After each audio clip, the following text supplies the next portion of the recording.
Section 1. Connect your devices. Welcome to this video on setting up your V-Series and P-Series controllers. The first thing to mention is that it is essential that you use the supplied cables in order to connect your devices. If you've used a iCON Pro Audio 1 hub with the previous generation of controllers, you may wish to continue using this. Otherwise, connect directly to your computer using the supplied cables. Section 2. Assigning operating system. The second task we have is to make sure that we allocate the correct operating system for the device. So we turn on the device while we hold down the fourth rotary encoder button. We're given the option of Mac OS or Windows, and we're going to select Windows in this instance by depressing the adjacent rotary encoder knob. Section 3. Assigning controller positions. If you have a single device, for example a V1-M without extenders or a single P1-M without extenders, please note the following. When you switch on your device, a record button will light up. As default, this is set on channel 1, where it should be. If it is not set on channel 1, you can change this after you switch on your device by pressing the record button on channel 1. When it lights up, you'll have a brief window of time to change it.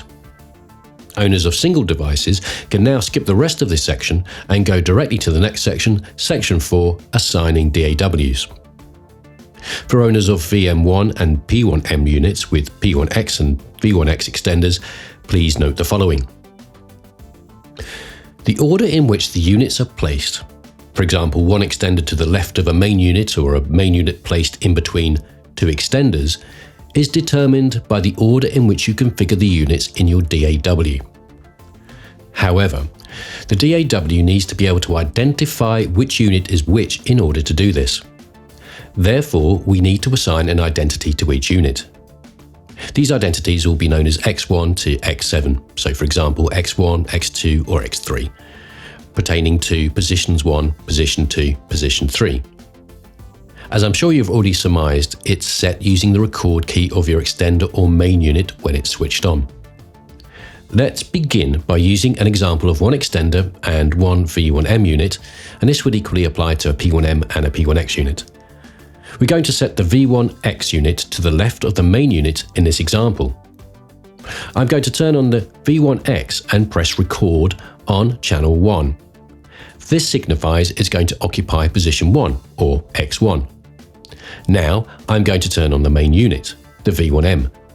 After I turn it on, I'm going to press record on the second channel, signifying that it will now occupy position 2, or X2.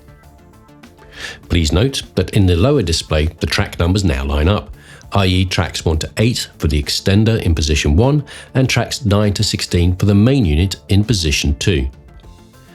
Now that we've covered that example, let's go for a 2 extender setup. Let's have 2 extenders to the left of the main unit.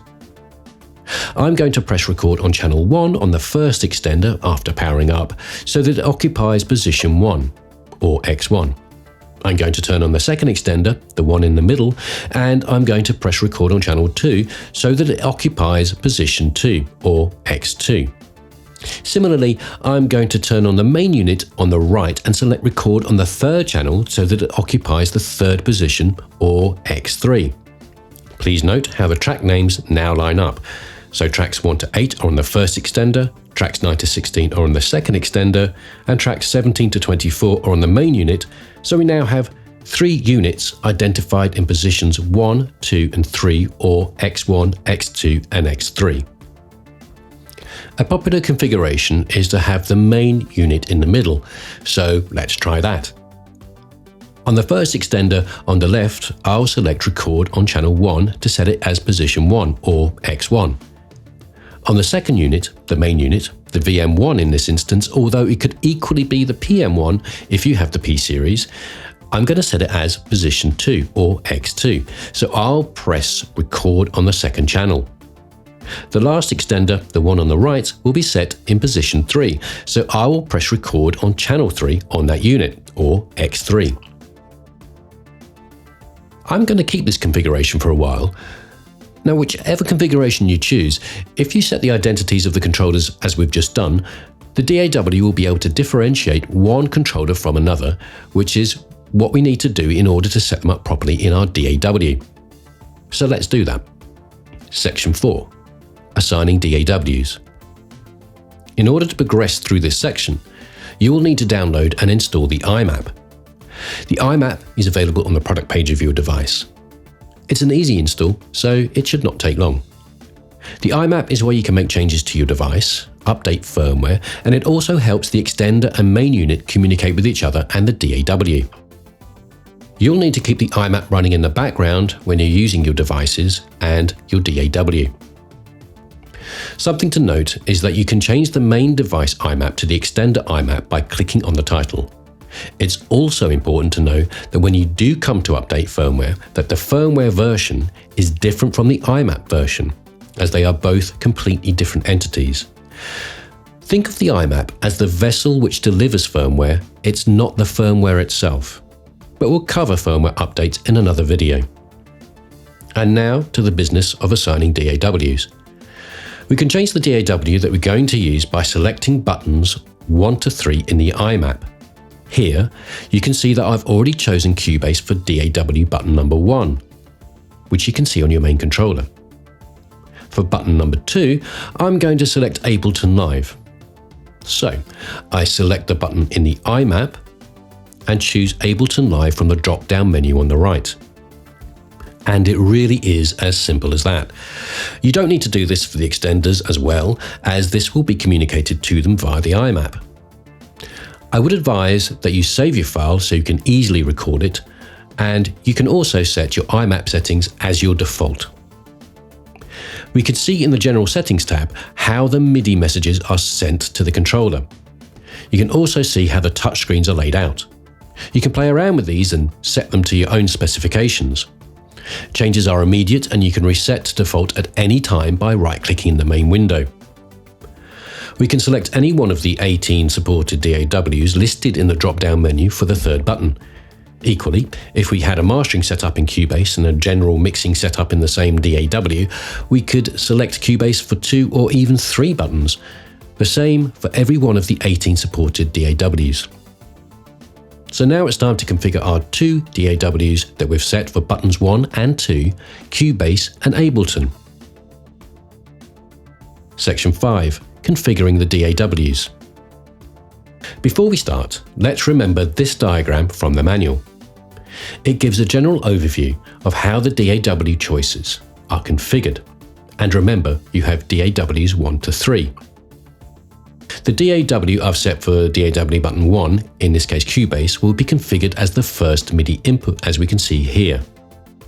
MIDI in 2 is for DAW button 2, which we've set to Ableton Live.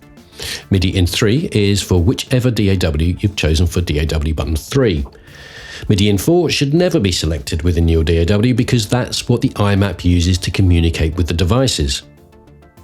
As Cubase is our DAW number 1 or DAW number 1, let's look at that first. In Studio Setup, we're going to allocate an instance of Mackie Control. The way in which Cubase works is from right to left, so we're going to allocate the third controller, the one in position 3 or X3. This is the extender to the right in our current configuration of 2 extenders either side of the main controller, which we'll now set as our first instance of Mackie Control number 1. Looking at the list of possible units, we know that we're looking for the extender that's set in the third position, i.e. X3. And is MIDI in 1, i.e. the first of 4 possible selections, DAW button 1. So it has to be this one.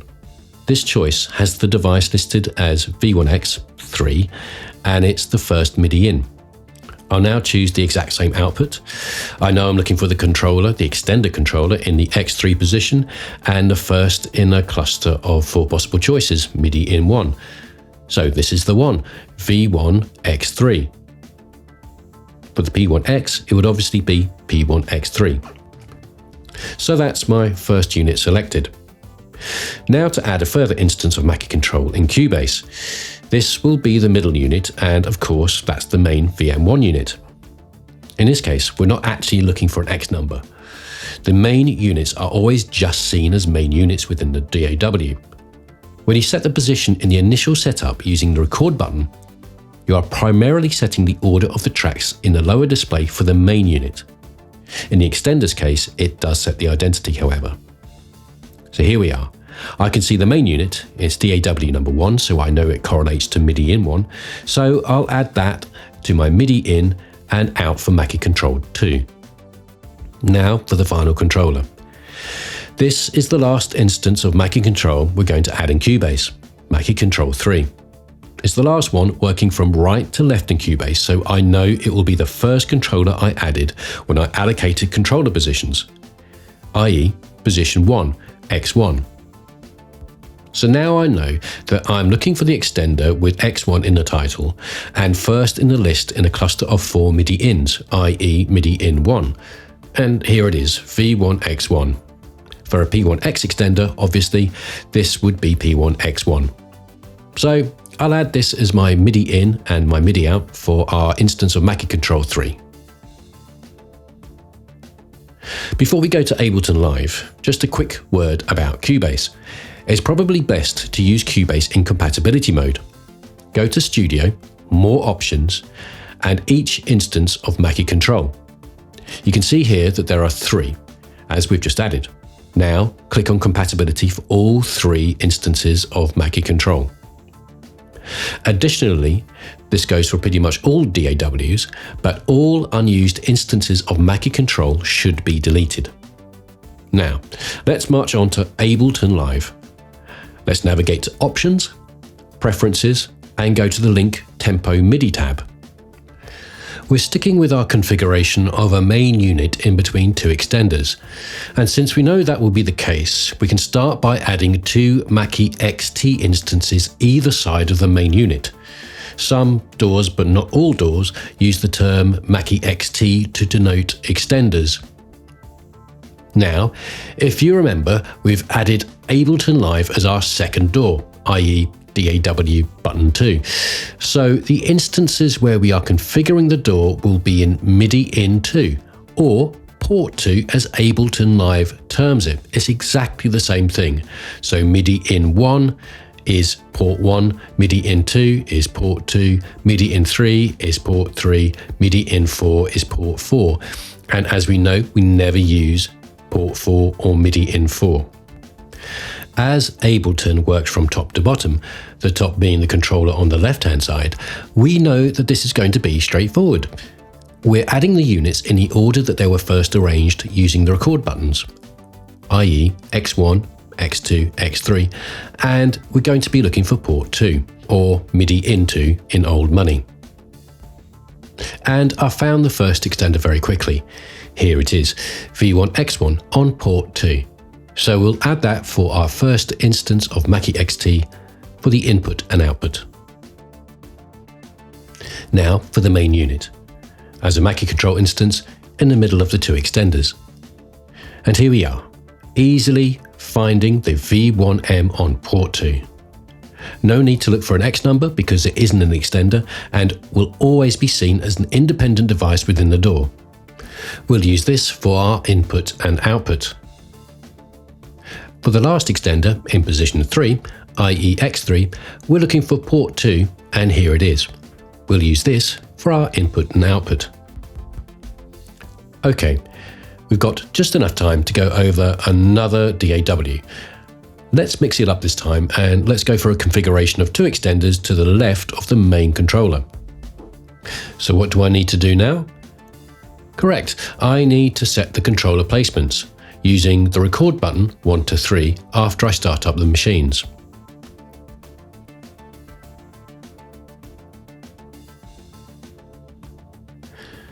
Now, let's choose a completely new DAW. Let's go for Studio 1 and let's occupy the 3rd button, so that when I'm choosing this DAW in everyday use, I'll use button 3 to select that DAW. Okay, I've rearranged my controllers to reflect our desired configuration.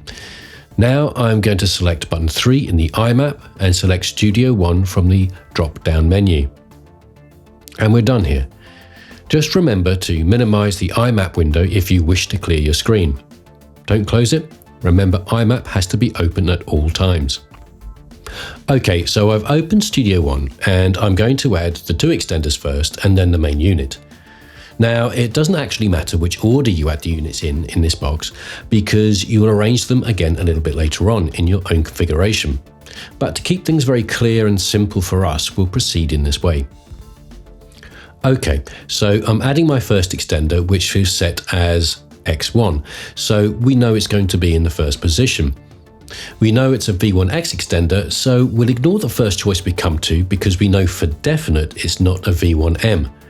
And here we are, the first X1 or V1X1 we come to. But which of this cluster of 4 MIDI ins should we choose? We've allocated button 3 for Studio One, so of course it's going to be MIDI in 3. We'll choose that for our output as well. So that's our first extender allocated. Now for our second extender, because we're looking at two extenders to the left of the main controller in our new configuration. So we're looking past the V1M and past the first extender we've already allocated, and here we are, the extender in position 2, X2. Obviously this would be P1X2 if it were a P1X extender, but for these examples we're using the V series, so it's V1X2. Again, it's MIDI in 3 because we're using button 3, so we'll add this as our output as well. Lastly, we will add our main unit, the V1M, as MIDI in 3 for both input and output. Now we need to place the units. You may think you've done this already, but in Studio One there's a special step you need to make which is particular to this DAW. Click Placement, drag and drop the controllers to your specification. The difficulty here is knowing which extender is which. They do appear in the order that they were added, which is why we took care to add them one by one in the correct order at the beginning, so we didn't get confused later on. We obviously can't go over every DAW here, but the general principles explored here will apply to all DAWs. Connect using the supplied cables. Make sure you assign the controller positions using the record button on each device. Assign your DAWs using the IMAP, i.e. DAW buttons 1 to 3. Keep the IMAP open at all times and configure the DAW according to the port number or button number you choose. In our example today, we have used Cubase as button number 1, so we've configured the controllers in Cubase as port 1 or MIDI in and out 1. We used Ableton Live for button 2, so we've configured the controllers as port 2 for MIDI in and out in Ableton. We've used button 3 for Studio One, so we've used MIDI in and out 3 for that DAW. You should, of course, never select port 4 because this is how the IMAP communicates to the devices. Section 6. Everyday use. In everyday use, please make sure that you turn the controllers on first, then launch the IMAP and then the DAW or DAWs you intend to use. Please give a moment between each step to ensure each has loaded properly. A couple of tips for ensuring the longevity and enjoyment of your device. A gentle tap of the touchscreen is enough. The faders are robust, but don't rest any objects on them, especially heavy objects. Always read the instructions in the manual. Please remember there are manuals for the P series and V series, and that there are separate manuals for the main unit and the extenders. These will be updated at regular intervals with pertinent information as well as articles in the Help Center. And there will be more videos to follow. I'm Steve for iCON Pro Audio, and I'll see you on the next one. Goodbye.